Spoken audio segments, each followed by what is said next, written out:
Welcome back, and moving on to our first segment for today.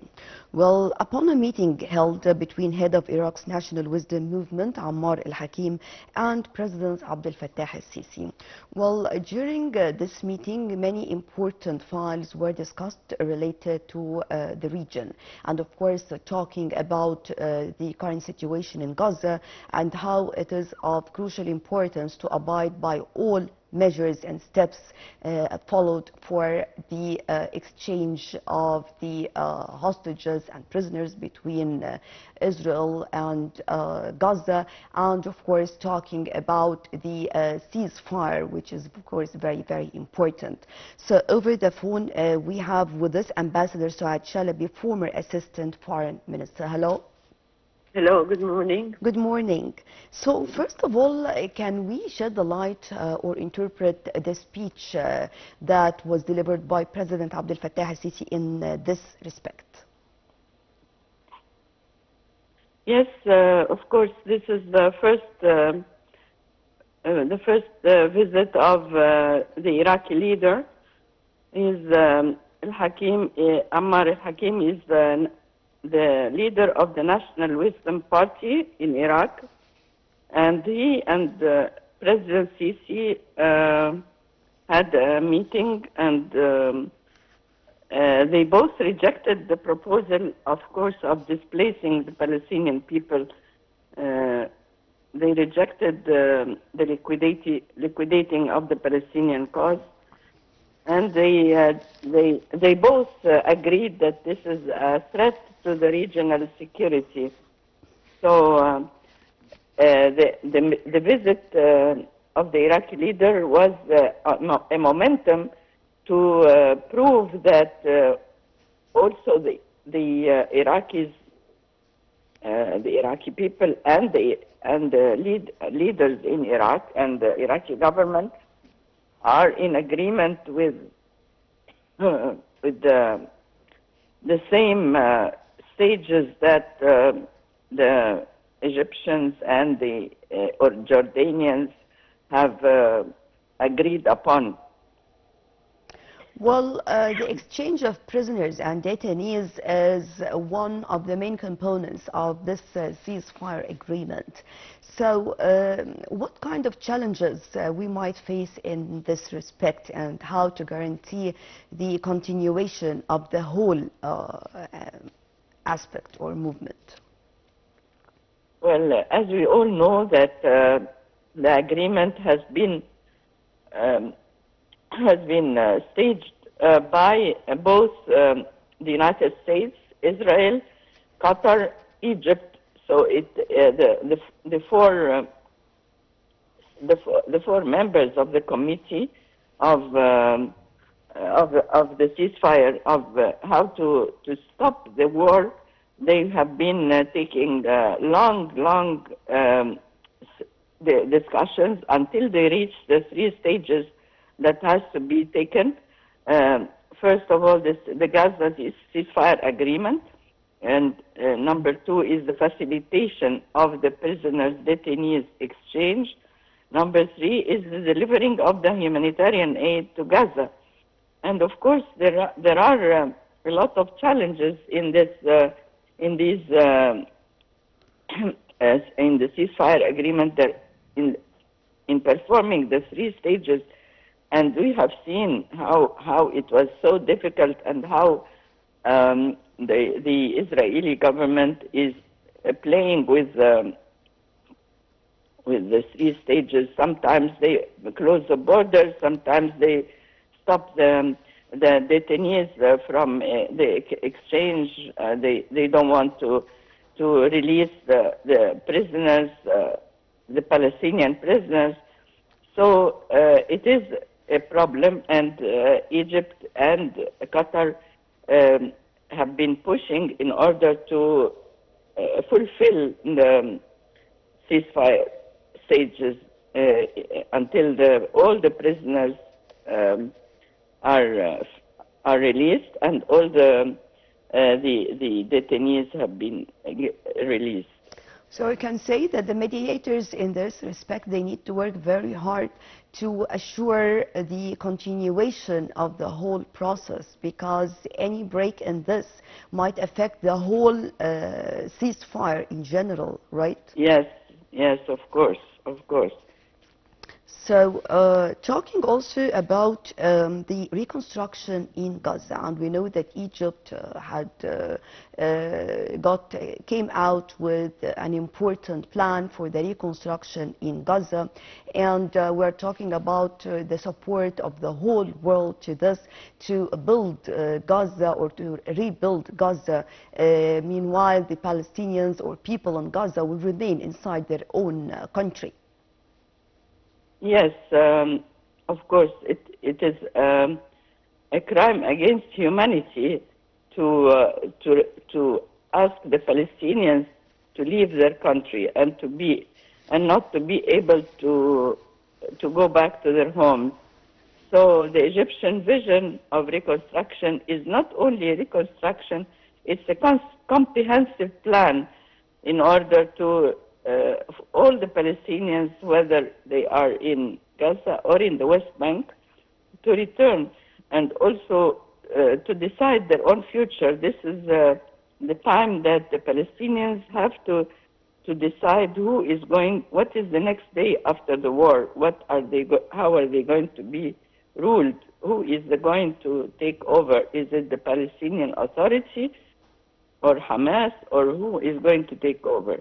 So next week there will be an emergency Arab summit, and we hope that they will discuss the Egyptian plan. And of course, the aim is to secure collective Arab support to the plan.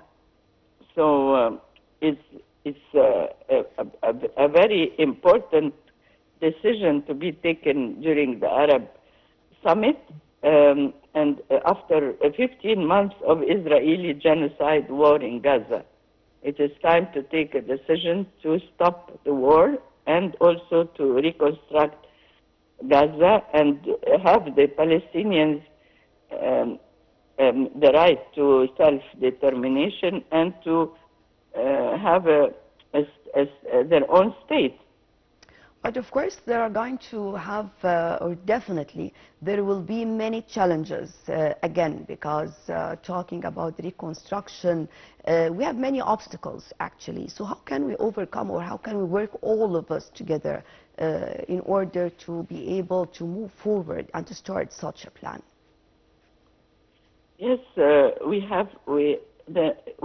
you can never suspect what Netanyahu is going to do. He is always agreeing to do something and doing the opposite. So the Arab countries together, they have to be focused on what the next day after the war stops.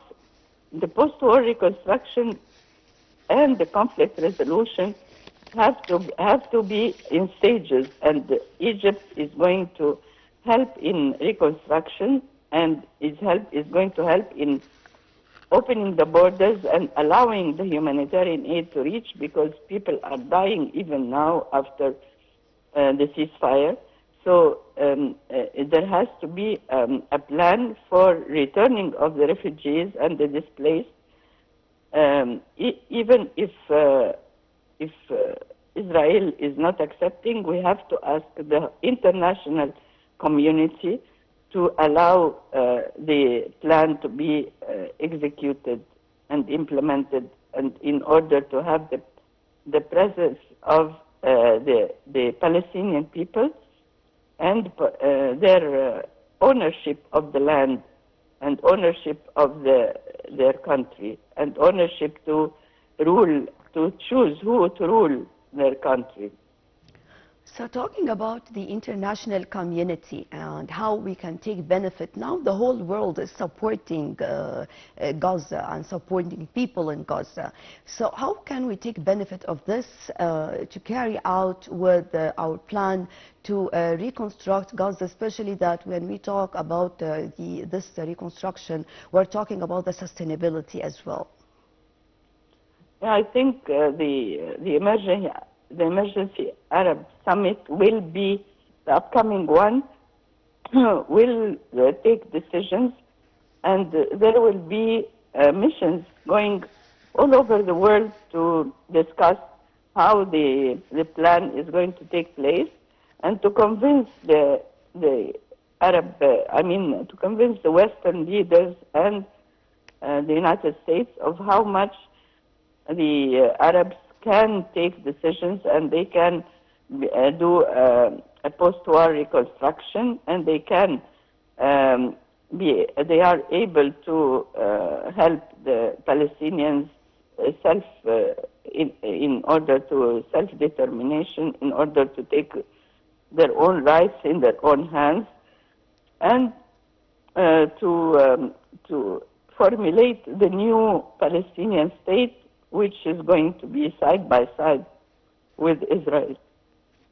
Well, Egypt played a major role when it comes to allowing more humanitarian aid to enter to the Gaza Strip.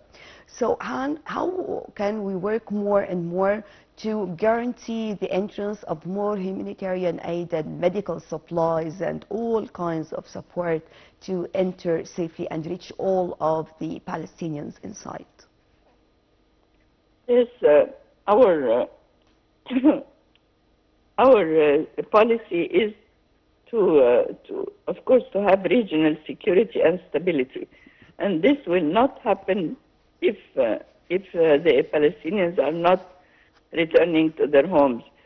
So the cross-border challenges, as you know, it's very difficult. There are terrorism, there are climate change, there are food security.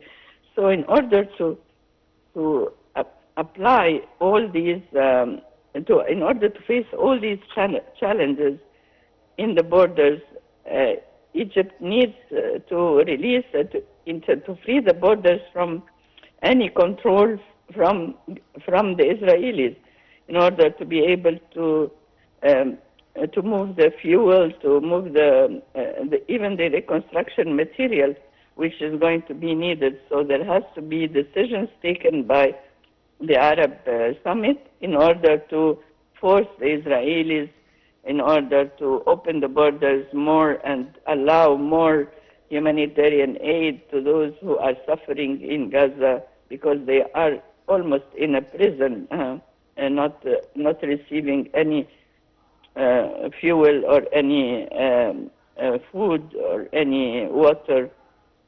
So there has to be an open borders between Egypt and Gaza to allow the entrance to allow the reconstruction more material humanitarian also. aid to enter. Right, Ambassador Sou'ad Shalaby, a former Assistant Foreign Minister, thank you very much for joining us. And moving on to a quick break, then we'll be back.